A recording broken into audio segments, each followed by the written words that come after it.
Buenas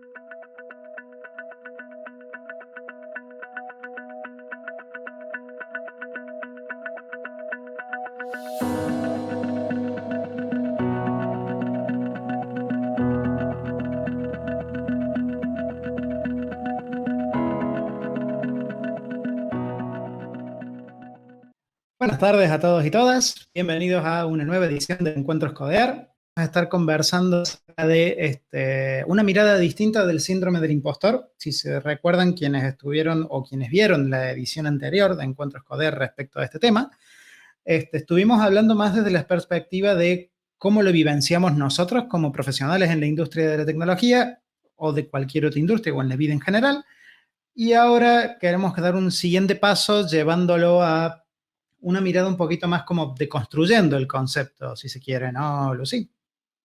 Sí, así es. Buenas tardes para todos. Sí, así es. La idea es, bueno, eh, primero me parecía interesante, quizás hay gente de la charla anterior que estuvieron, bueno, conversando con ustedes y otros que quizás no saben mucho del tema. Entonces, me parecía interesante, bueno, en primer lugar, clarificar un poco desde la psicología, ¿no? Bueno, cuál es este concepto de que por ahí tanto se viene hablando, ¿no? Y como vos lo decís, Joy, por ahí tiene que ver con el área laboral o puede también darse dentro de la vida cotidiana de uno, ¿no? Eh, bueno, en ese punto, este síndrome, digamos, que se denomina síndrome del impostor, tiene que ver con una creencia, con una experiencia interna en la cual uno se percibe a uno mismo como incompetente. ¿Incompetente para qué? Para realizar una determinada actividad que en realidad le realiza de forma adecuada e incluso eh, es avalada así por los otros, por quienes nos reconocen el trabajo, ¿no? Eh, en este punto es interesante, y seguramente lo vamos a seguir conversando esto con Milena ahora cuando ella se sume, bueno, que en este concepto del cual partimos, bueno, hay un otro que permite validar este síndrome, como se le llama, ¿no? Hay un otro, gracias a un otro que me reconoce a mí, bueno, yo siento que termino impostando porque siento que soy falso, que en realidad estoy engañando a esa persona, ¿no? Siento que en realidad el que se engaña a uno, el que se engaña es a uno mismo, ¿no? No es al otro, el otro nos ve. Los que no nos estamos viendo ahí en ese punto somos nosotros. Eh, bueno, ese es como para hablar desde dónde viene toda esta idea y este concepto que por ahí circula mucho y que incluso uno lo pone en Google y bueno, te encontrás con un montón de ideas y bueno, primero elegí entonces empezar por ese lado. Este, después me parecía, bueno, interesante plantear un poco, bueno, los componentes de esto, ¿no? Bueno, esto es un conjunto de qué. ¿Qué es esto del impostor? ¿No? ¿Qué es esto de impostar? En primera instancia, bueno, hay un componente fundamental por ahí del que se habla que tiene que ver o remite a un componente más bien interpersonal. ¿Por qué? Porque hay un temor, por ejemplo, yo siento un temor a que el otro descubra que en realidad estoy engañándolo, que en realidad no tengo la competencia, no sé realizar lo que estoy haciendo, ¿no? Eso en primera instancia. Y por otro lado, otro de los componentes fuertes de este concepto tienen que ver con una extremada autoobservación, ¿no? Por medio de la cual uno intenta evitar constantemente el fracaso. Eh, Me parece que es importante para dar tranquilidad que esto no tiene que ver con una patología en sí misma, eh, sino más bien con una dificultad personal que se puede tornar o que tiene una cierta cronicidad, ¿no? Eh, pero acá la idea es empezar en realidad, si bien yo hablo desde un principio, desde un concepto y hablo y le doy y lo enmarco, la idea o la propuesta mía de hoy es en realidad salirnos de eso, ¿no? Salirnos de esas posibles etiquetas que son a veces autoimpuestas, ¿sí? En primer lugar por uno. Eh, en este sentido, bueno, lo que, lo que se produce, digamos, esta dificultad o lo que vivencia a veces la persona es que se internaliza el fracaso y se externaliza el éxito, ¿sí? De alguna forma, el éxito nada más viene porque el otro lo reconoce, pero internamente esa vivencia no está, ¿sí? Bueno, eso como para empezar, ¿sí? Esto remite a qué, ¿no? A una continua experiencia, vivencia y creencia de que no alcanzo los estándares autoimpuestos, no alcanzo las metas eh, a las que uno debería alcanzar, ¿no? ¿En base a quién en realidad sería eso? ¿De acuerdo a qué, no? Pienso, Vos sabés que por ahí sí. pasa con algunos, me ha pasado con colegas en la profesión y toda la cosa, que por ahí entran con esta discusión de... Hoy incluso me pasó con un colega que estábamos trabajando en una presentación que tenemos que hacer en el trabajo y me decía, mi primer miedo cuando entré a esta reunión fue que me dijeras que todo lo que hice estaba mal. Digo, para un poco, o sea, estamos trabajando juntos en esto y yo no estoy evaluándote estrictamente por lo que estamos haciendo ahora. Esto es un trabajo en conjunto. Yo no te voy a venir a juzgar. Yo, yo hablo desde mi individualidad y cómo yo trabajo, ¿no? Porque seguramente, y por eso tenemos este problema también, habrá gente que no se tenga este cuidado. Pero fue como el primer impacto y fue como, che, de todos los días justo hoy me viene a pasar esa situación. Fue como me vino muy anillo al dedo. Y tiene también que ver esto con, me parece, con lo competitivo que es la industria, por una parte, con los valores que por ahí venimos de, incluso de, por ahí, cuestiones de crianza, cuestiones de familia, este, personas que por ahí, por ejemplo, ¿cómo te vas a sacar un 9 porque no te sacaste un 10? Por ejemplo, se me ocurren esa clase de escenarios en la vida que puede que moldeen todas estas como antecedentes de la experiencia, si se quiere, que te llevan a después de pasar por esto que estamos charlando ahora, ¿no? Sí, bueno, como la historia de uno, de alguna forma, o el pasado, o lo que sea, ¿no? De la historia personal, bueno, va repercutiendo y es como se torna como, al fin y al cabo, como una cierta carga, ¿no? Que nos va conformando, pero ¿en base a qué? ¿En base a la mirada propia o a la mirada de los otros? ¿No? Claro. Pienso, Ahí parece que ya la sí. tenemos a Mile en audio nomás, Ah, pero sí, la tenemos. A ver, vamos a hacer la prueba. a ver. Hola Mile, ¿nos escuchás? Buenas tardes, ¿cómo están? Buenas tardes, Mile, ¿cómo estás? Buenas, buenas.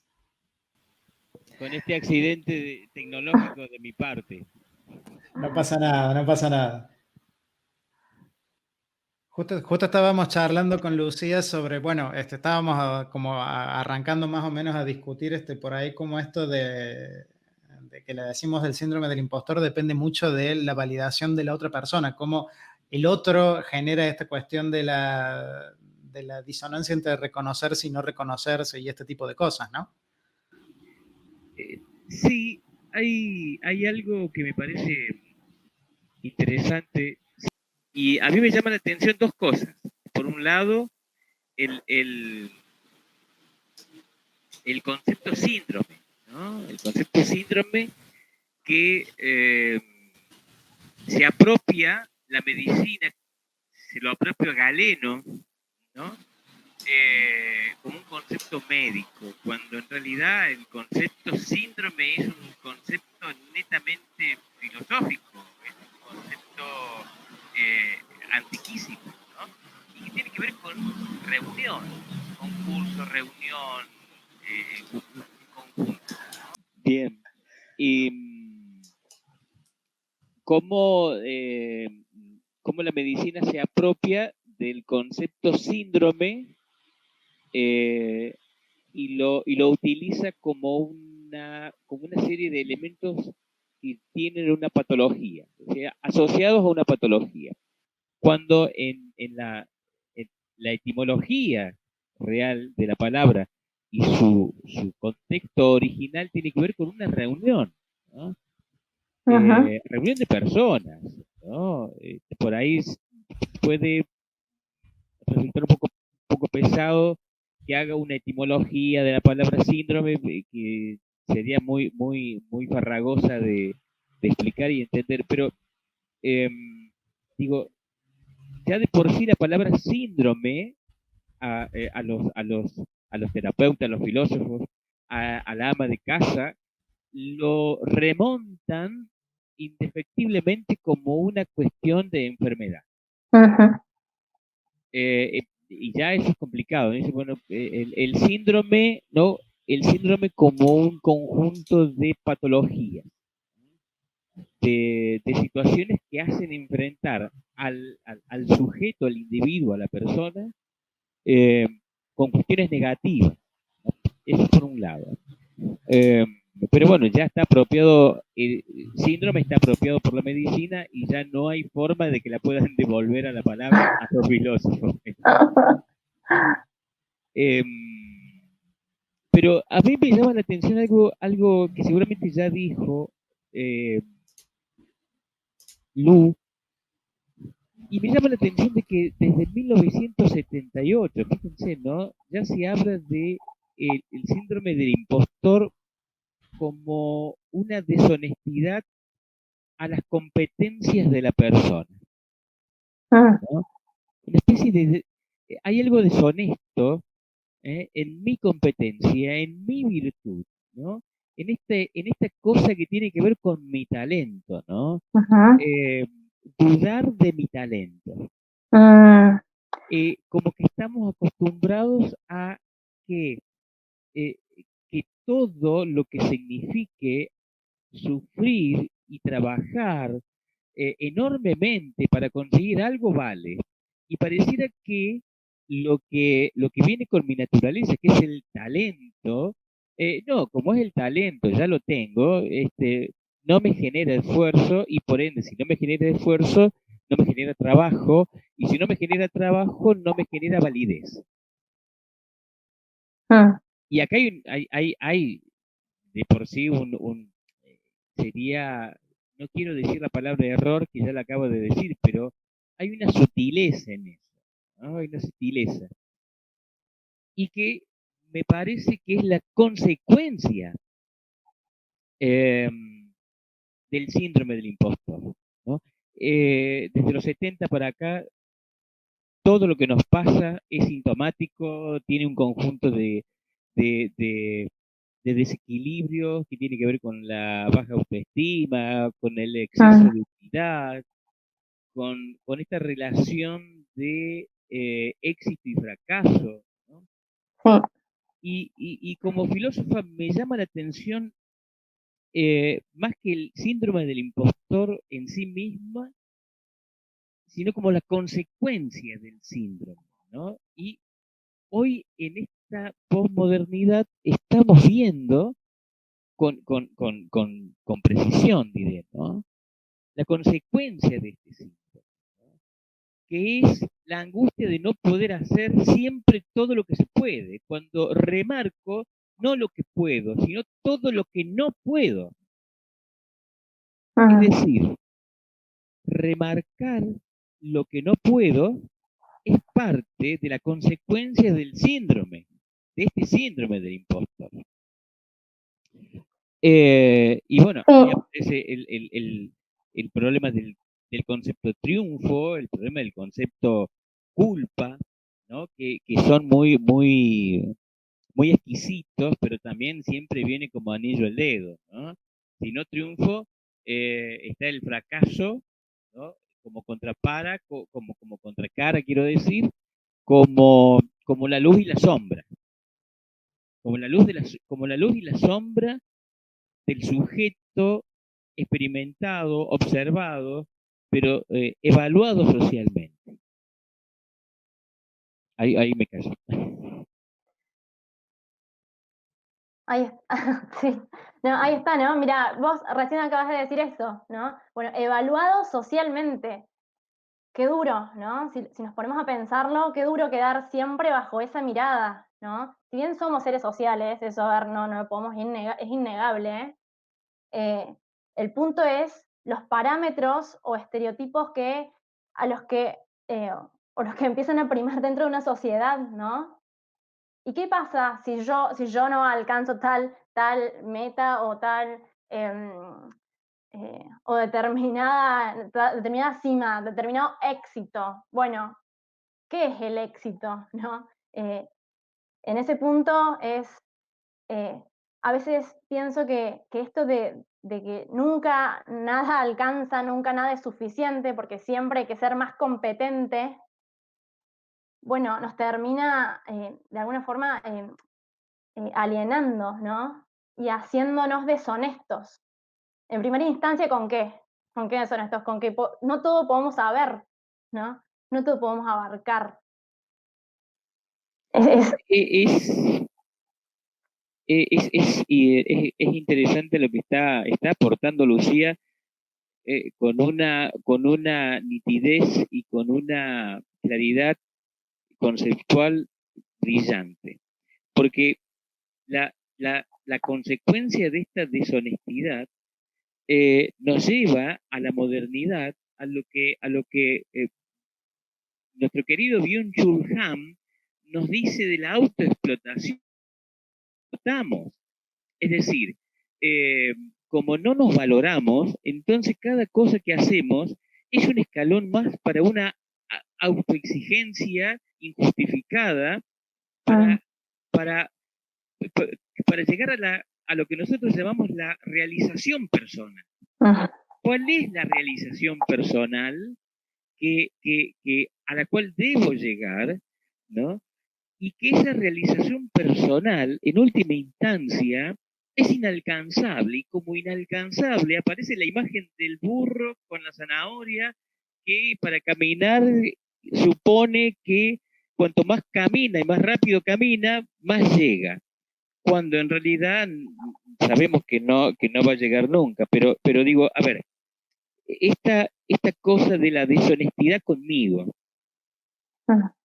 ¿por qué ser honesto en la fantasía de lo social y por qué ser deshonesto en el alma propia, en el famoso mí mismo, el consigo mismo?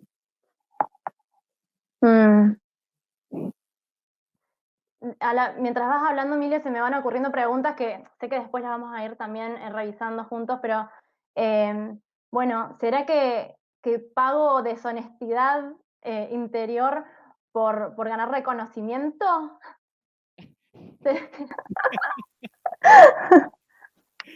Bueno, claro, qué interesante. Ahora en estos tiempos donde no tenemos patrones, porque ya casi cada uno hace trabajos eh, eh, un poco por la cuarentena y un poco porque así están dadas las circunstancias en algunos trabajos, el, el, el teletrabajo, ¿no? Trabajar desde su computadora, su netbook, su laptop, etcétera, y no tenemos patrón más que nosotros mismos.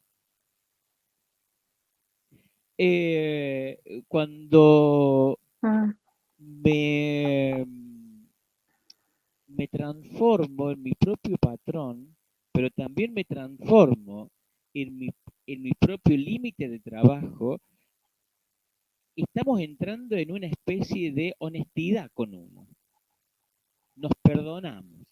Cuando nos podemos perdonar, nos podemos equivocar. Y cuando nos podemos perdonar el fracaso, vamos a disfrutar con tanta maravillosa energía el disfrute y el acierto, que eso es lo que pasa en estos tiempos.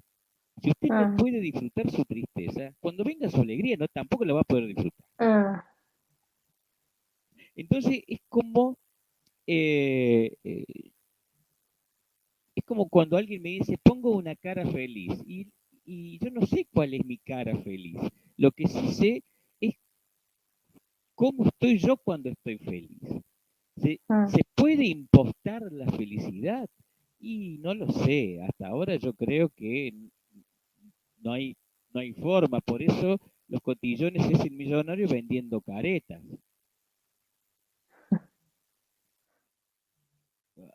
Hay, hay, Mm, hay un hecho más que significativo en esto, ¿no? Digo, vuelvo a plantear lo que en el año 70 se quería llegar a un bienestar personal con el Prozac, ¿no? Hay un libro muy lindo de Lou Marinoff que dice más Platón y menos Prozac. ¿Mm? El Prozac, la pastilla de la felicidad de los 70. Entonces, la pregunta es, ¿cuál es el Prozac de hoy? ¿La autoexplotación? ¿El fracaso de la realización personal? ¿El famoso síndrome del trabajador quemado? Estamos apropiándonos de lo peor que me puede pasar, no de lo mejor a lo que puedo aspirar. Vos sabés que estaba revisando mientras, cuando arrancamos el encuentro, empezamos a circular un formulario para que las personas que nos están viendo puedan contar un poco respecto a algunas consignas sobre, por ejemplo, en el ámbito laboral, cómo sienten su capacidad para llevar adelante sus responsabilidades y demás. Y hay dos respuestas que quiero compartir que muestran un par de metáforas que están como muy presentes en lo que venimos charlando. ujú. La primera, que es la clásica de la industria, viene a ser un muy buen vendedor de humo. Díganme si esa frase no está por todas partes. Si el concepto de esto de el humo como cosa poco sustentosa, como cosa vacía, como cuando se disipe el humo se va a ver la verdad, que viene enganchada con ni más ni menos que este otro comentario que dice, a ver, acá está. Siempre considero que mi capacidad es menor de la que la de mis pares y que eventualmente van a descubrir que no tengo el mérito suficiente para estar desempeñándome en el rol que me desempeño. Vivo en constante ansiedad por esa sensación de vivir ocupando el espacio que alguien más merecería más. Mm, Fatal. Por donde lo mm. mires es el lapidario si te pones a pensar, ¿no? Sí, pienso que, bueno, ¿qué hace sostener esa posición, ¿no? Me refiero a la última, a la última respuesta de la última Ujú. persona. Bueno, ¿qué lleva a sostener también esa posición, ¿no? ¿Cuál es la función que cumple para mí, ¿no? Y en función también de la otra respuesta, esto de vender humo, es muy gráfica. Posta, Y, es y terrible. es muy gráfica, ¿no? Bueno, y esto que vos dijiste, esta palabra, ¿no? Bueno, el vacío, ¿qué vendemos? Vende vacío. ¿Cómo estoy yo al fin y al cabo? Vacío, entonces, ¿no? Que, eh, digo, este síndrome, este que se le llama, esta dificultad, yo prefiero llamarla así, porque sí, la Ujú. verdad que no, como dije al principio, nos vamos a despegar de lo que sería una patología, ¿sí? Hoy no es esa la temática, ¿sí? Pero bueno, eh, hay una mentira ahí, hay una mentira que está dirigida hacia uno mismo. eh, y eso de alguna forma muestra una verdad también, ¿no? Muestra una verdad que también, bueno, se le puede buscar diferentes sentidos, alternativas, ¿no? Eso Totalmente, muestra. totalmente. Incluso, ¿cómo será que esto del concepto del vapor del humo está tan instalado que hay una categoría específica de software que se llama vaporware, que quiere decir software que nunca va a salir a la luz? O sea, programas que llevan años haciéndose, que se está haciendo toda la gran, ya salimos, ya salimos, ya salimos, ya salimos, y nunca salen. Y hay programas muy marcados y juegos y videojuegos y otros tipos de aplicaciones que se han marcado con esa categoría y que son, entre comillas, la vergüenza de la industria porque fueron todo lo que podía salir mal con un proyecto. Ahora, si te pones a ver el modelo de la competencia individualista, todo lo que es el cómo no vas a saber esto, ese mensaje constante de que Ujú. todo el mundo te hace sentir incapaz de una forma u otra. Eh, Fíjate el nivel de arraigue que tiene en la industria, o sea, hasta hay categorías de programas llamadas como lo que estamos tratando ahora. Es terrible.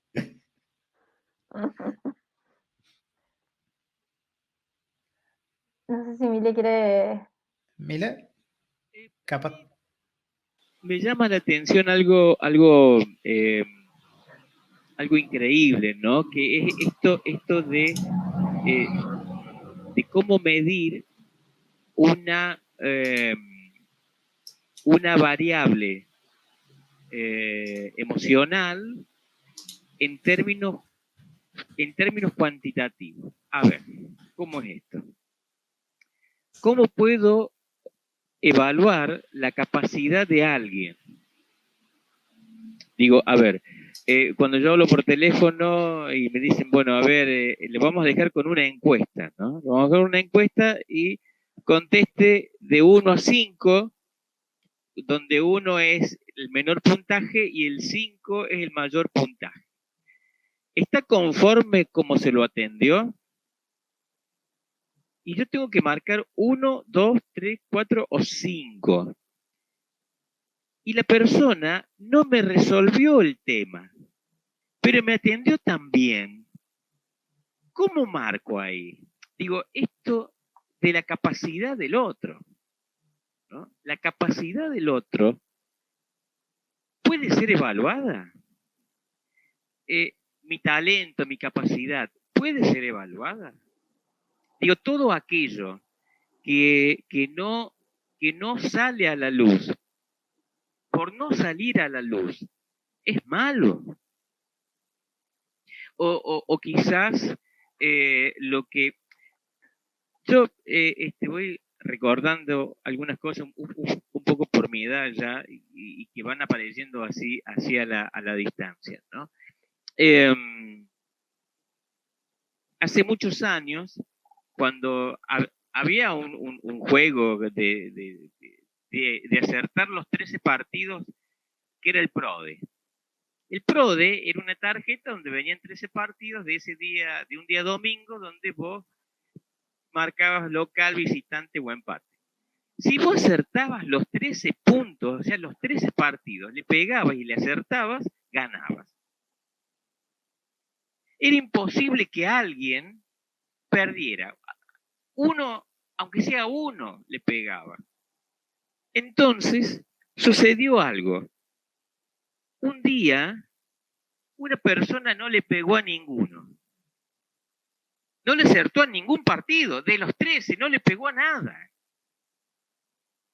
Y se permitieron dar un premio a la posibilidad de no pegarle a nada. Porque, digo, era tan talentoso acertar los 13 que no acertar nada. A veces, lo que no sale a la luz es más interesante que lo que sale. Entonces, porque no salga a la luz, lo talentoso no se pierde. Entonces, ahí aparece este círculo de la evaluación de la capacidad del otro. Evaluar al otro por su capacidad. Digo, ¿cómo puedo es como decirle a un chico de 25 años que recién va a entrar a trabajar, ¿qué experiencia tiene? Y yo si tuviera 25 años y me presento un trabajo y el jefe más grande que yo me dice, ¿y qué experiencia tiene? Y yo le digo, mire, tengo experiencia de todo. Y tengo mucha experiencia en todo lo que usted no ha tenido porque usted no tiene hoy 25. Entonces digo, nosotros creemos que la posibilidad de la experiencia está relacionada con la experiencia del otro. Discúlpeme, pero no. A ver, si usted me va a contratar porque considera que yo tengo experiencia en qué primero? Digo, hay una gran estafa en la publicación de empleos. Entonces allí hay una cierta, yo diría una cierta maldad en ese sentido. A ver, se busca personas de 25 a 30 años que sepan computación. Resulta que un pibe de 12 años es hacker, pero no tiene la edad para entrar a trabajar. Y un tipo de 25 años, y como yo, de casualidad abre el Word y me toman. Digo, ahí también hay un síndrome del impostor.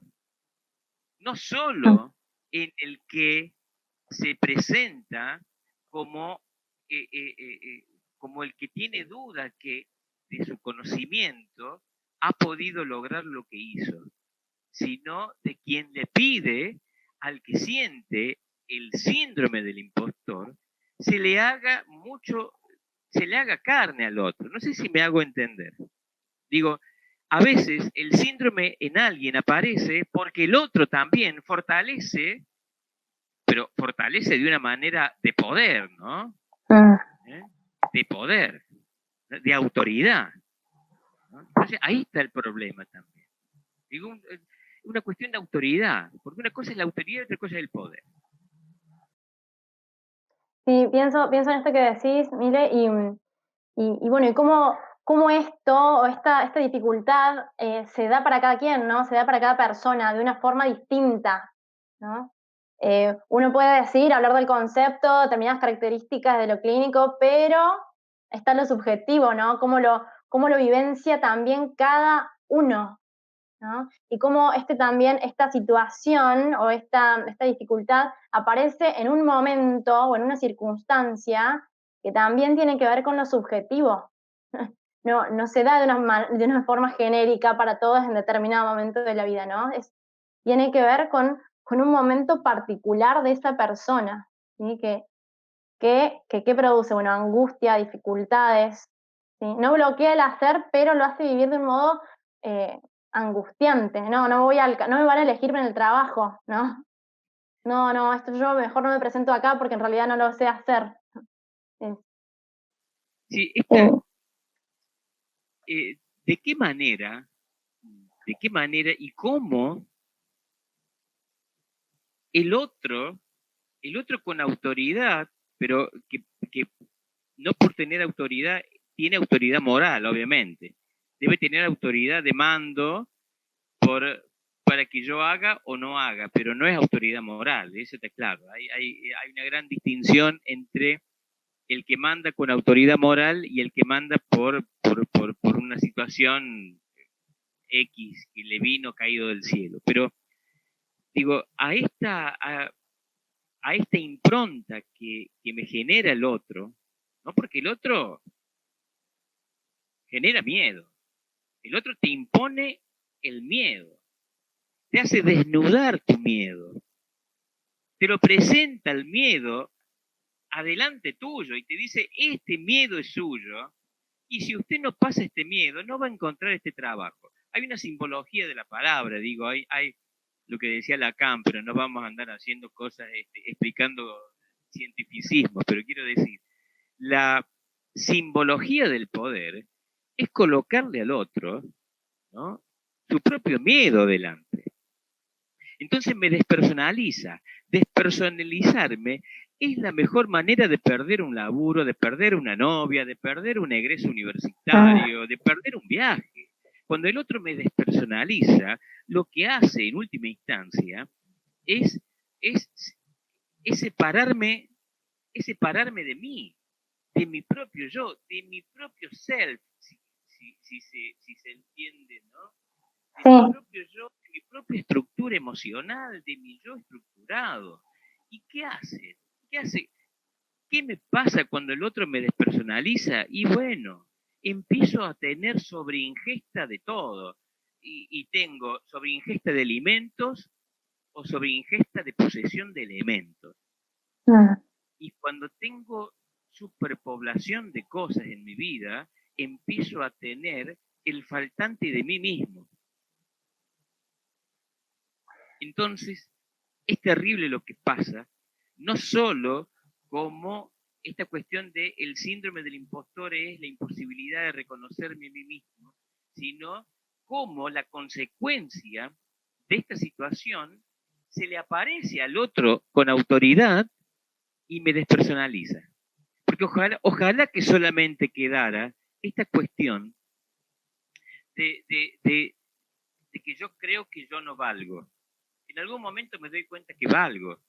El tema es cuando el otro me impone su autoridad inmoral obviamente, y me tira, me deposita al baldío de mi ausencia. Todos tenemos baldíos internos, pero que queremos escapar. Cuando el otro me tira a mi propio baldío interno es complicado.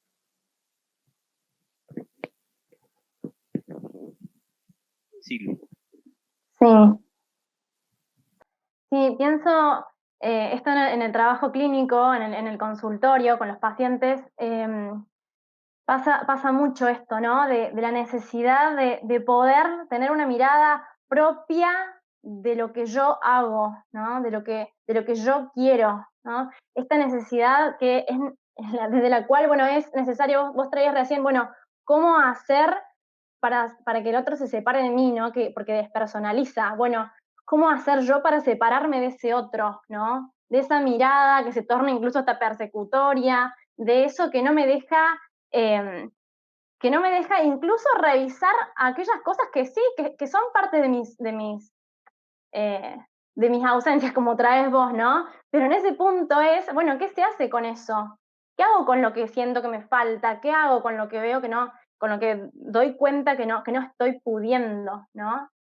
El punto no sería en esto, ¿no? Bueno, bueno, hay una dificultad, bueno, ¿qué se hace? ¿Qué se puede hacer, ¿no? ¿Qué otro sentido se les puede dar? ¿Cómo bordear y otorgarle nuevos significados a estas vivencias? Pero desde un lugar, como vos decís, no despersonal, no despersonalizado, sino totalmente lo contrario, ¿no? Desde la subjetividad, haciendo experiencia.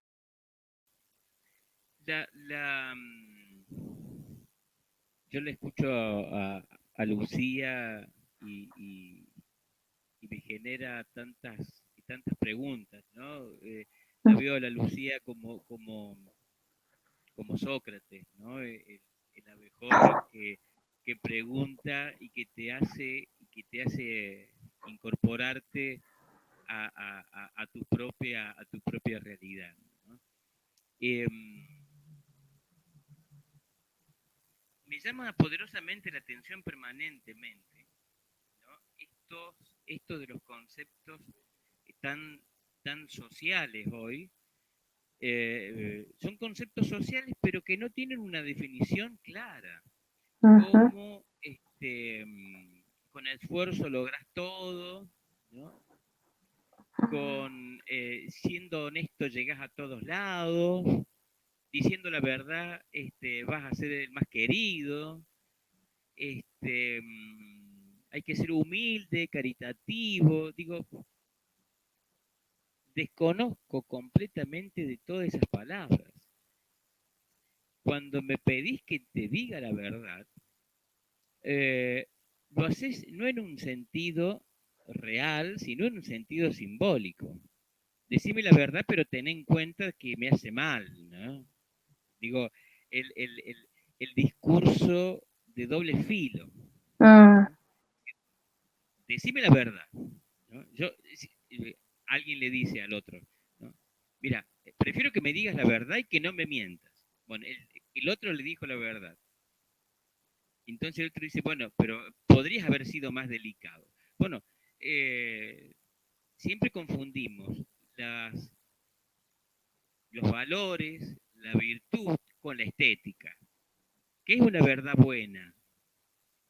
¿Que hay verdades malas? ¿Hay mentiras lindas? ¿Hay mentiras feas? Digo, a ver, cuando me miento de no reconocer mi talento y mi calidad de esfuerzo, lo que hago, lo que en realidad hago, ¿qué es? ¿Me cuestiono o me cuestiono el escuchar al otro lo que el otro dice? Digo, ¿cuál es el momento de exégesis, si se quiere decir, ¿no? ¿Cuál es el momento de análisis profundo en el cual yo me analizo y hago una introspección de mí mismo o hago una introspección de lo que el otro dice? ¿Cómo me ha caído lo que el otro me ha dicho? Uh-huh. Lo que el otro me dice es más poderoso que lo que yo me puedo preguntar sobre lo que yo siento, o en realidad estoy depositando una autoridad en el otro que me da miedo tenerla para mí.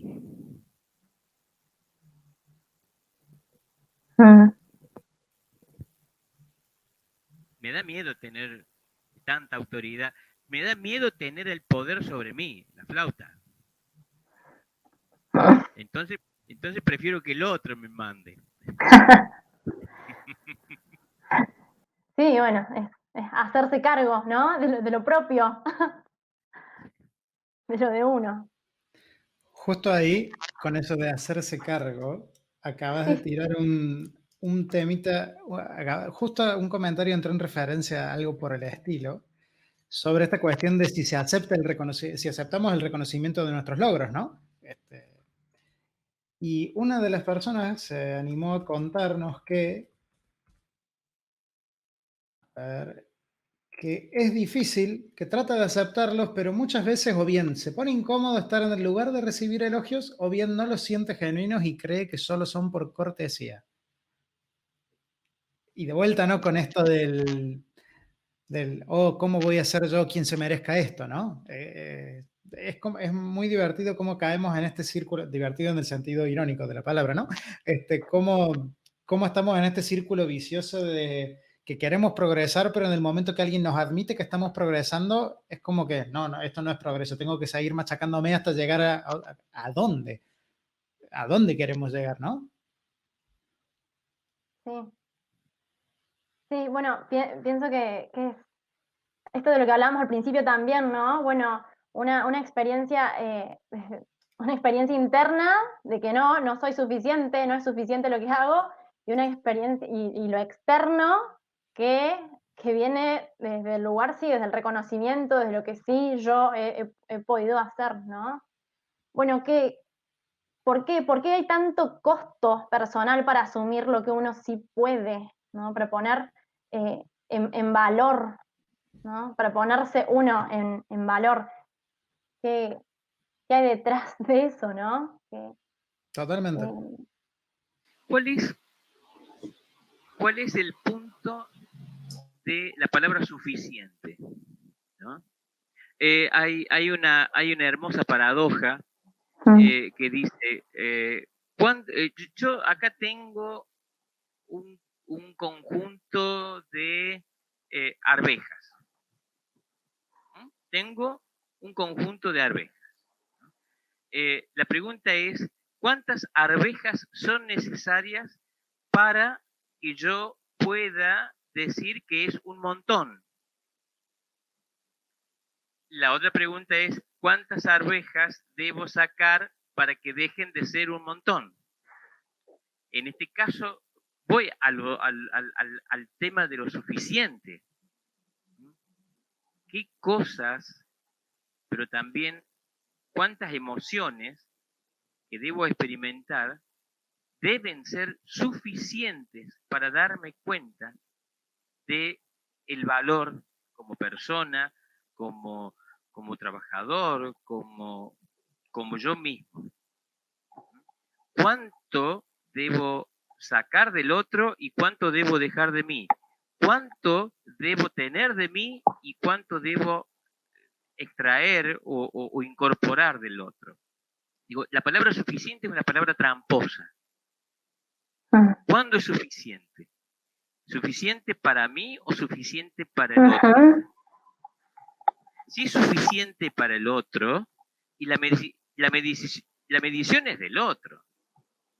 El otro me va a decir basta. Ahora, ¿mi basta es el principio o el final de este montón de mí suficiente? No sé si... Sí, quizás ambas cosas. Claro. El suficiente mío siempre va a ser el piso por donde yo voy a empezar a escalar. Mi suficiente siempre es el piso. El suficiente del otro es el techo. Eso es una consigna de vida. Es una consigna de vida más allá del parámetro psicológico, filosófico que maneje. No hay otra. Lo que es suficiente para mí tiene que ser un piso como un inicio de resorte. Pero cuando el otro dice suficiente, es el techo por el cual yo ya no puedo pasar. Si el otro me dice, es suficiente con lo que usted hace, bueno, hasta ahí llega el otro para conmigo. El tema es si el suficiente del otro no es el suficiente para mí. ¿El suficiente del otro debería ser nuestro techo? Qué lindo, me encanta, Sócrates, me encanta. A ver. No, pero sí, pienso que es, bueno, que está bueno para pensarlo, ¿no? Desde la experiencia de uno, ¿no? Y pienso que esto es ir dando pasitos como bueno, en el más y más de el suficiente del otro es el límite por el cual el otro puede retener de todo lo que yo soy. Cuando el otro me dice, es suficiente, pero yo doy más, en realidad lo que me está diciendo, hasta acá llegó todo. Es decir, no puedo absorber más de ti. Sabiendo yo que sos inconmensurable. El otro siempre es inconmensurable. Ahora, si el otro no es inconmensurable, ahí hay que tener cierto riesgo, porque, a ver, una cosa es que el otro sea inconmensurable y otra cosa es que yo sea idealista. Son dos cosas diferentes. Si yo tengo el idealismo de que el otro es fantástico, pero el otro llegó hasta ahí, y bueno, ahí se nos hace pero mucho más complicado de lo que parece ser. El idealismo, la ilusión para con el otro es complicado. Ilusionarme del otro me resta realidad. Y cuando me resta realidad, lo único que me puede pasar es sentirme un fracaso. Es sentirme un fracaso. Sí. Sí, pienso esto de, bueno, si uno se queda pegado a esto de lo que imagina que el otro piensa sobre uno, ¿qué lugar, bueno, de vuelta, ¿no? ¿Qué lugar le doy a lo que yo quiero pensar de mí misma, ¿no? Si yo me termino imaginando y suponiendo lo que el otro va a pensar, lo que el otro piensa de mí, ¿qué de mí se juega ahí, ¿no? ¿Qué me estoy poniendo en juego? ¿O no? Sin duda, ¿no? Esto de ponerme en juego es, bueno, salir de lo que el otro espera de mí. Ponerme en juego implica la movilización anímica y emocional que implica que el otro también experimente mi movilización, ¿no? El otro me va a decir todo lo que sea necesario para que mi movilidad sea al alcance de su mano.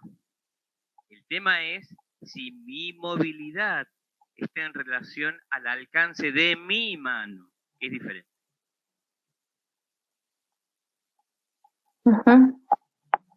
Si solamente hago para que el otro me ame y me valore y me reconozca y tirar la piedrita, es tirar la piedrita a 1 metro, cuando yo puedo tirar una piedrita a 100 metros, bueno, ahí se pone en juego qué es lo que yo quiero de mí. Sí, o qué es lo que no estoy pudiendo pensar de mí, ¿no? Pienso, bueno, como en eso sí, como el espacio, de alguna forma, el espacio terapéutico de uno, el ser escuchado, acompañado por un otro, habilita, ¿no? Habilita, da un espacio y un espacio psíquico. No solamente un espacio físico al que vas bueno, ahora no, ni siquiera vas al consultorio, pero digo, hay un espacio psíquico que se habilita y que no tiene que ver, y digo, y que tiene que ver también con ponerle un límite a lo que es del otro del otro con mayúscula, que es por ahí, en psicoanálisis o en psicología circula mucho, que tiene que ver con el mandato social, el mandato familiar, ¿no? Bueno, digo, en este sentido, hay situaciones o instancias en las cuales uno puede experimentar que hace, que logra, pero que no hay una vivencia de disfrute o de bienestar interna, ¿no? Pienso en ese punto no quedar ni nombrados bajo una categoría como venimos hablando hoy de esto del síndrome del impostor, eh, pero tampoco quedarnos, bueno, bueno, no se puede hacer nada, ¿no? Bueno, hay espacios en los cuales uno puede ir a resolver. Sí, esta cosa del otredad, la otredad. Sí. La otredad, que es el otro, es el otro vestido con mi ropa. Es el otro vestido con mi ropa. Entonces, le doy una especie de autoridad sobre mí, pero solo porque está vestido con mi ropa, porque yo traslado en el otro, ¿no? ¿Qué pasa cuando la palabra otro es mucho más fuerte que la palabra yo? ¿Qué pasa cuando la palabra otro tiene un ilimitado campo de mi vida? Cuando la palabra del otro se extiende por los límites que yo debo permitir al otro que entre. Sobre ciertas conductas, sobre ciertas cosas, sobre ciertas emociones, sobre ciertas apreciaciones personales. El otro se apodera de mi límite. Y cuando el otro se apodera de mi límite, en realidad, ¿se apodera de mi límite o soy yo quien ha sacado las líneas del límite?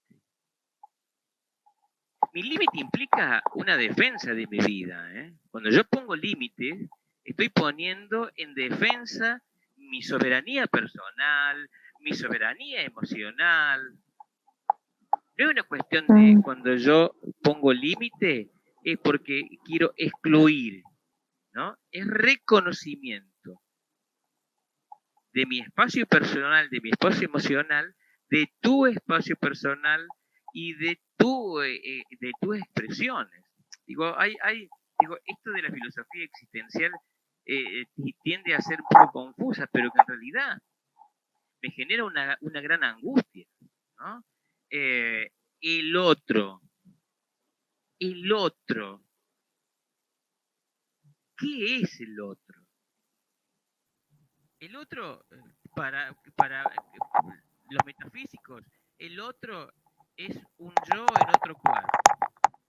No, el otro no es un yo en otro cuerpo. El otro es otro cuerpo. Y se dirá yo en tanto que él mismo se pronuncia para sí mismo. Entonces, digo, a ver, esto de reconocer al otro como un otro yo, hay que tomarlo un poco con pinzas. Hay que tomarlo con pinzas. En el sentido de que el otro es otro. No es un otro yo. El otro es otro. Y esto es lo que es necesario que nosotros reconozcamos. Cuando el otro intenta apoderarse de mí mismo. Cuando se quiere apoderar de mí mismo, en realidad el otro no me está avasallando. Yo no me estoy limitando. No reconozco mi límite, pero no mi límite como techo. Mi límite como especie de resorte. De acá voy para aquel lado, voy para arriba, me reconozco, me abro a mí, me valoro, pero también disfruto de mi fracaso, también disfruto de de mis ausencias personales. Digo, el sí mismo es muy fuerte. No todo el mundo puede, como decía Sócrates, y acá me parece interesantísimo esto, el conocerse a sí mismo. Había filósofos que decían, ¿qué es lo más fácil? Dar consejo a otro, decía. ¿Y qué es lo difícil? Conocerse a uno mismo. Mm. Sí, pienso también en relación a esto, bueno, uno puede llegar a conocerse todo, puede saber todo de uno. Pero es fantástico, Lu, que podamos tener nuestros secretos y nuestros deseos de conocimiento personal. Asombrarse por lo que uno puede experimentar emocionalmente, pero también laboralmente. Mm. Cuando logramos ciertas emociones que creíamos que no teníamos y que me satisfacen plenamente. Digo, cuestiones emocionales, ¿no? A ver, Mm. llorar con una película romántica, cuando en realidad me parece que el amor y el romanticismo es una cuestión muy cursi. Yo ya tengo claro que el romanticismo, el amor y la no sé qué cosa que tiene que ver con todo eso, no existe. Pero aparece un tráiler de una película romántica y me fascinó. Y asombrarme de que me pueda haber fascinado y no disfrutarme porque me haya fascinado. Mm. ¿Qué es lo que te está pasando que te estás volviendo sonso? Se dice uno cuando empieza a llorar por una película que vio. Digo, empezar Sí, a disfrutar y asombrarme y disfrutarme por los hallazgos personales míos. Me gusta eso que has dicho, Lucía. No conocerme del todo, porque cuando empiezo también a conocerme, me gusto, mm. me acepto. Sí, pienso en esto del hallazgo personal, ¿no? O de hallazgos que uno puede ir haciendo sobre uno mismo. Bueno, en parte es hacerse cargo de lo que puede y de lo que no. Eh, y entiendo que también hay de alguna forma una ganancia y también una pérdida, ¿no? Tiene un costo. Hay un costo en el cual yo también tengo que elegir, bueno, elijo empezar a reconocer lo que soy o, solamente sigo en esto de ser reconocido. Hay todo un costo ahí, ¿no? Personal. Y pienso que también eso, bueno, tiene que ver, trabajar eso, esa dificultad también tiene que ver con un momento también personalísimo, ¿no? Que tiene que ver con tiempos que son ahí también de cada uno. Eh, pero pienso, bueno, que es muy interesante plantearlo, eh, porque bueno, hay mucho hallazgo de fondo cuando se da ese proceso. Hablaste recién de elegir, Sí. elegir. Bueno, elegir, ¿no? Es eso, ¿no? Es centrarme en algo. No puedo abarcarlo todo, pero de estas opciones elijo esto. ¿Qué es lo que a alguien le genera la posibilidad de elegir? Algo, a ver, hay algo tan simple como elegir el gusto de frutilla, menta o chocolate de un helado. ¿Hay algo más simple que eso? Digamos, seguramente sí, pero hay gente que no puede elegir la menta, el chocolate o la frutilla. Y eso es una catástrofe, y es realmente una catástrofe, y es algo complicado, y es algo muy serio. ¿Cómo no vas a saber elegir? Le dice otro. No, no, es serio lo que me pasa. Porque no es el chocolate, la menta o la frutilla. Es una toma de, es una posición, es una conquista subjetiva. Hay algo importante en el tema de la elección. Elegir tiene que ver con una conducta de maduración muy grande. Cuando banalizamos la elección, bueno, elige esto o esto. No, la vida no es esto o esto. La vida es una innumerable cantidad de opciones. Y cuando uno reduce la multiplicidad de opciones solamente en una dualidad, eso es que usted quiere reducir las posibilidades que usted tiene emocionales de la elección. Reducir todo mi mundo, mi pluralidad de opciones y reducir las dos cosas es tratar de reducir la vida también. La vida no se puede reducir, le voy a avisar. Lo que sí usted sí puede elegir. Y en la elección, y bueno, uno elige lo que más le gusta, lo que mejor le haga bien, lo que... Ahí está, lo que te haga crecer, lo que te hace bien para vos. Un niño entre la aspirina o el remedio feo y una golosina y elige la golosina. ¿Pero por qué? Y porque está perfecto. El tema radica en que si el niño tuviera conciencia de que la golosina no lo va a curar, no sería niño. Eso es el primer punto.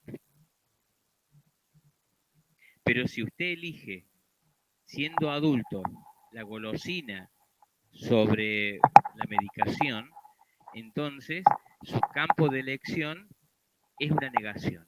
Usted se está negando cosas. El tema radica es cuando yo me niego en la elección. Negar la elección es negar el crecimiento, es negar la maduración. Entonces digo, a mí me llama poderosamente esto de la elección. Siempre yo vuelvo en mis pensamientos también sobre el tema de la elección. Elegir en base a qué.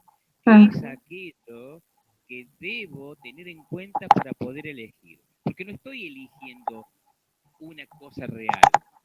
Estoy sometiéndome a un análisis personal permanente. Entonces, para poder elegir también es necesaria una madurez. Sí, eso también se va dando en forma... a veces una cosa no se hace sin la otra, ¿no? Digo, una consecuencia de otra, ¿no? A veces van muy unidas, muy Sí. de la mano. Sí, así es. Estoy como fascinado con todo lo que estoy escuchando. Siguen entrando algunas historias y algunos comentarios.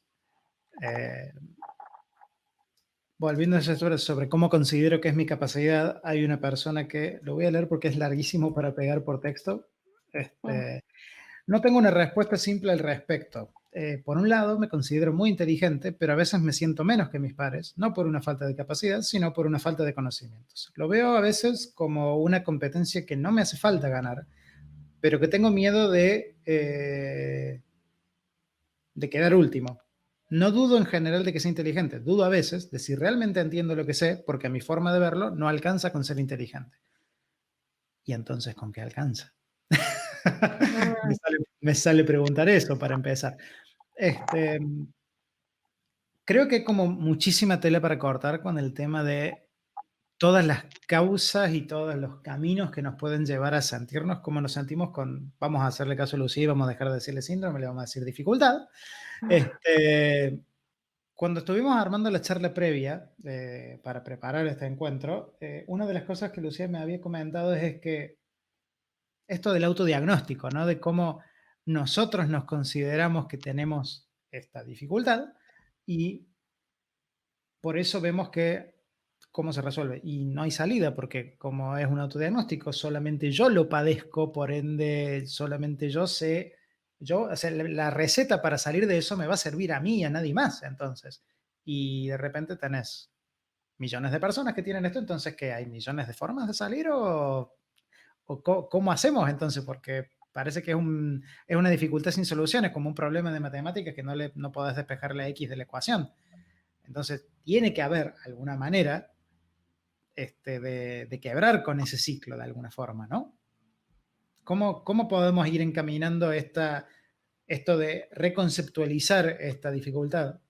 Algo que podamos manejar, administrar y eventualmente ir desplazando para que no nos impida esto de reconocer nuestros propios logros. Esto de también reconocernos a nosotros mismos, en tanto personas, ¿no? Sí.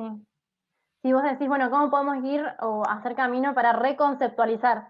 Y yo le Claro. iría por el camino de reconceptualizar, Bien, porque hay genial. mucho concepto dando vuelta. Genial, fantástico.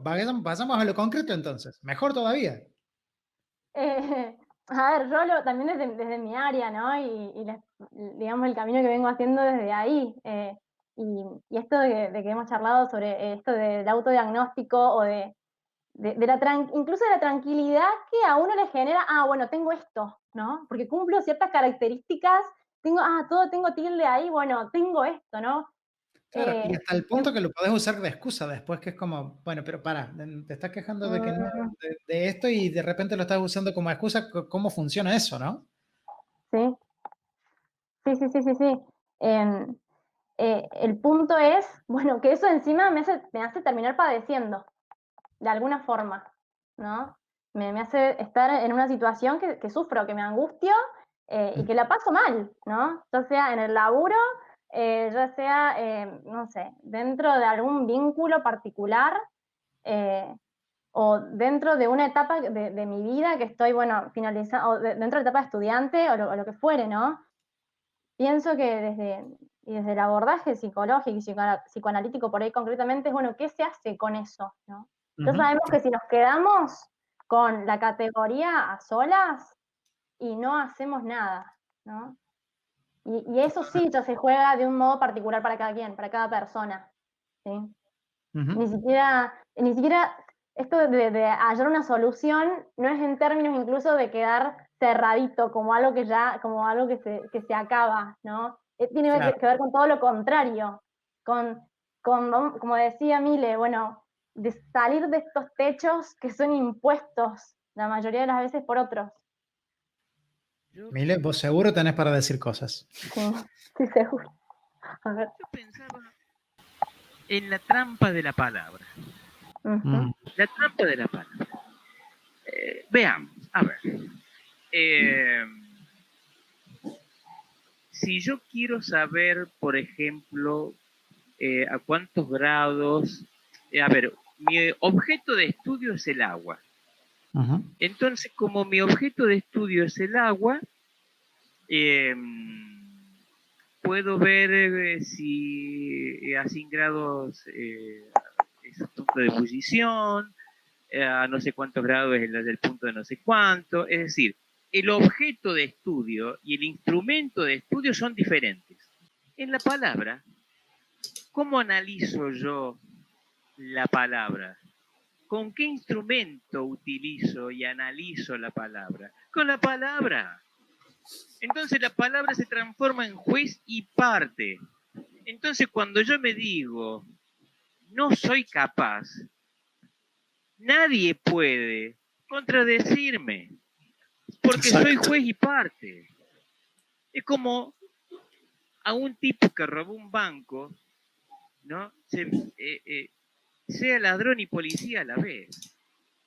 El tipo huye con la plata del banco y se dice, ¿por dónde me fui cuando robé? ¿Me fui por allá o me fui por allá? Bueno, cuando se es juez y parte, no se es nada. Cuando sos terapeuta y paciente, está difícil. Un poco.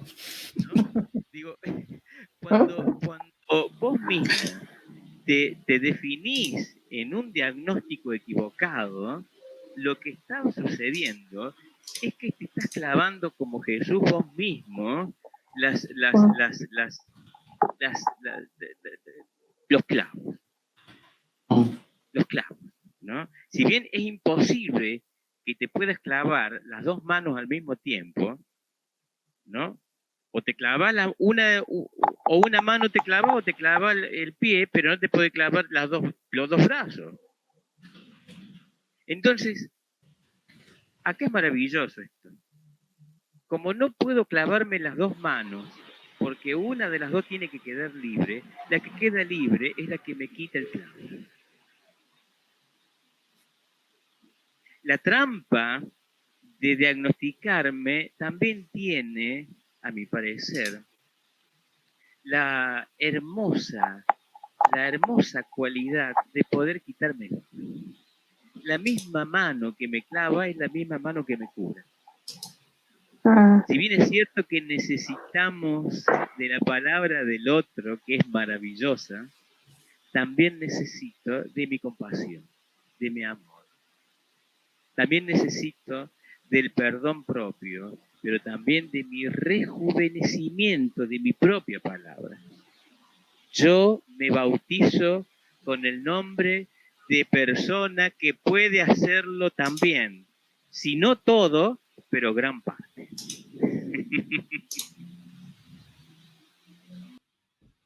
Sí, sí. Agregando una cosita más a lo que dice Emile, con esto de que no cae en el diagnóstico, sí, bueno, el autodiagnóstico. Bueno, acá hay mucho alrededor de los diagnósticos y todo lo que generan, ¿no?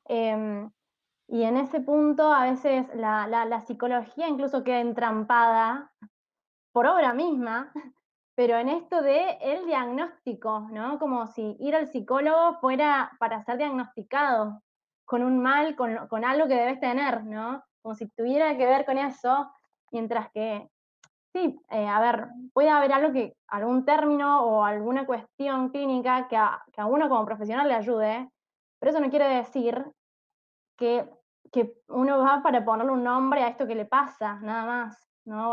Para encasillarlo en un término nosológico, digamos, sino que tiene que ver con ir, bueno, como vos también lo traes, ¿no? Bueno, con ir a sanar algunas circunstancias o con ir también a preguntarse, ¿no? A habilitar preguntas.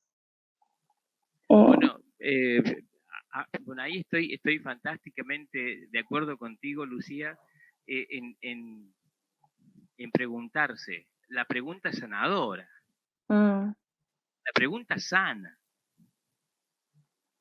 Quizás lo que no sana es la respuesta. Lo que sí sana es preguntarte, porque poder preguntarte ya te libera. Poder preguntarte te libera. Entonces, acá aparece esta doble visión, ¿no? De la palabra que te esclaviza, pero que también te libera. ¿Cuál es la palabra que querés usar para ti? ¿Cuál es la palabra que para ti es importante? ¿No? En realidad no es la palabra lo que te libera sos vos mismo, eso está claro. Totalmente. La palabra es un instrumento para la liberación, ¿no? Para ponerle un título, pero en realidad me parece que hay hechos que tienen que ver más con la cuestión emocional, ¿no? Porque el entramparse no está en la palabra, sino en el deseo de entramparse. ¿Por qué me entrampo? ¿Por qué soy mi propio ratón de experimento? ¿No? Y sabiendo cuál es la salida, me pierdo.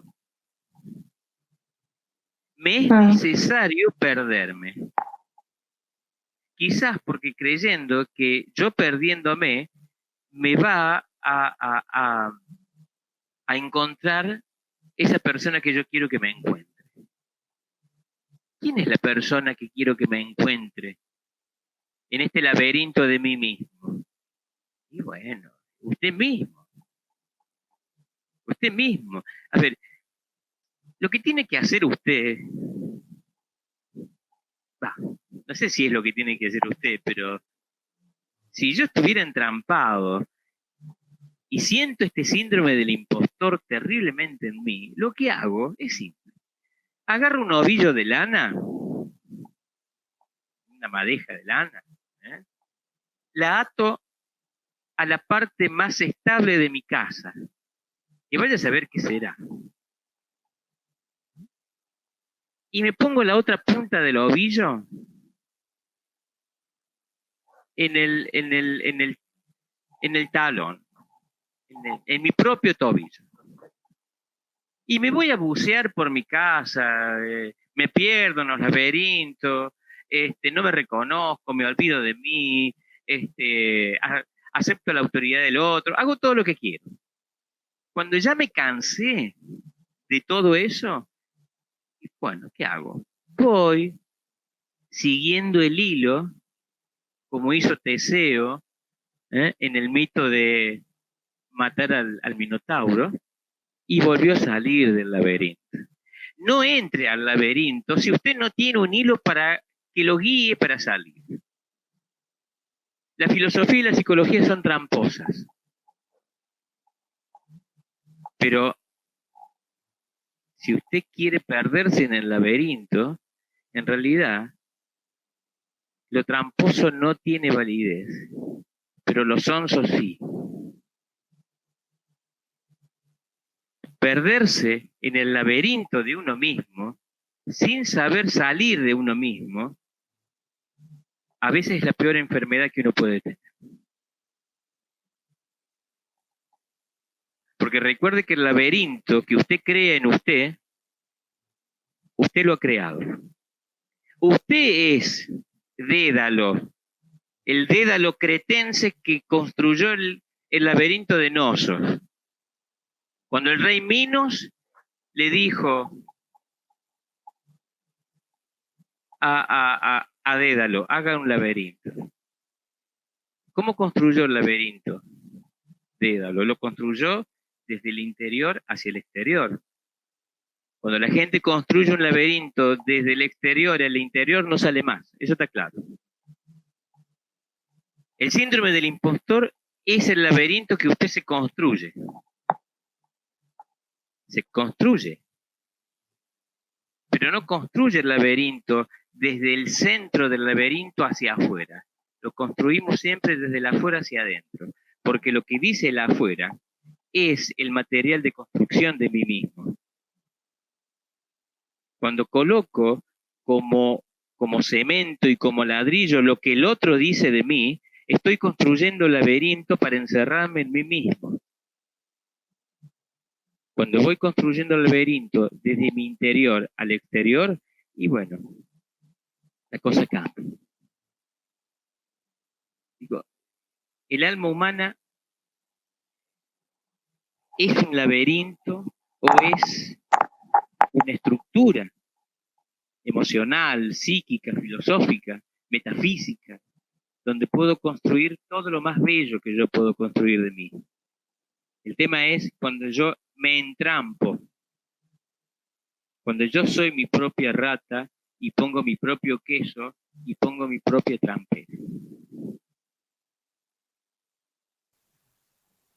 Va, no sé, qué sé yo.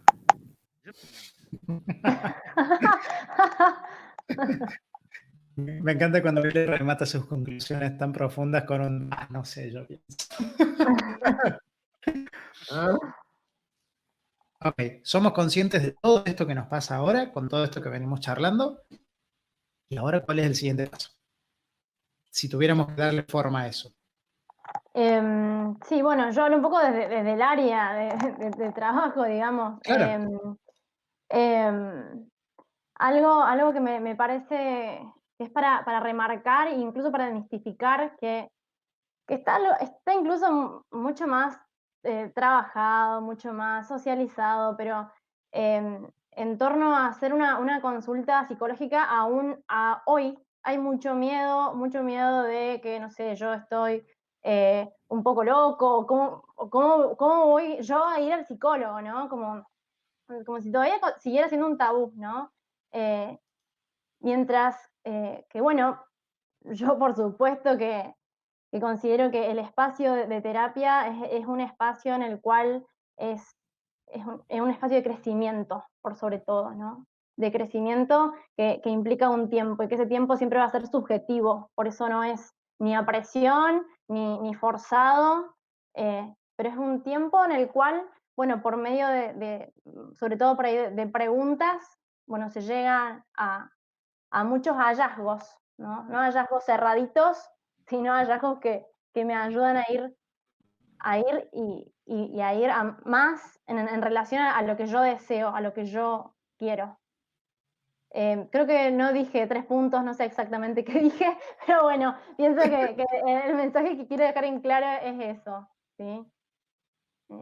Y que bueno, es Perfecto. importante darle un lugar. Si yo experimento una vivencia, algo que me está impidiendo disfrutar o ponerme en valor, bueno, hacer una consulta pertinente, ¿sí? No, hay espacios en los que uno puede ir y ser escuchado, ser acompañado, así que, bueno, eso por sobre todo. Nada más. Fantástico. Mira, Creo que debemos empezar a pensar que no tenemos que hacer siempre todo lo que podamos, sino lo que hacemos. Porque en querer poder hacer está el problema.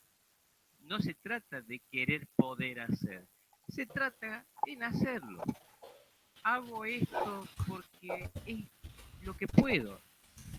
No me hago un esfuerzo, no sobreexigirme, ¿no? Bajo ningún aspecto para complacer al otro. Hacer todo lo que se puede es tratar de complacer al otro. Hacer lo que puedo, hay una gran diferencia entre lo que se puede y en lo que puedo. Hacer lo que puedo es maravilloso. No se autoexplote. Autoexplotarse tiene que ver, en última instancia, con sacar agua de las piedras. totalmente. Usted puede todo lo que puede. Yo puedo todo. En este yo puedo es muy fuerte, más de lo que de lo que el otro quiere que pueda. Digo, el tema de la palabra es complicado. No hay realizaciones personales. La realización personal es un invento social. La realización personal es un invento social. Y entonces disfrute de quien es primero. Para poder llegar a lo que a usted le gusta y a lo que usted quiera, entonces no se ponga una realización personal. Mírese como persona primero, ya está. Y finalmente, sea honesto con usted, que usted se lo va a agradecer. Porque yo puedo resolver las cosas que ya están en curso, no las que van a aparecer. Las cosas nuevas aparecen con los nuevos. Las cosas clásicas están con los que ya están. Si no, imagínese esta gente que aparece nueva con un conocimiento de computación, de lo digital, de no sé qué. ¿Qué hacemos con la base? Yo quiero crear 15 pisos, pero si no tengo el primero no me sirve.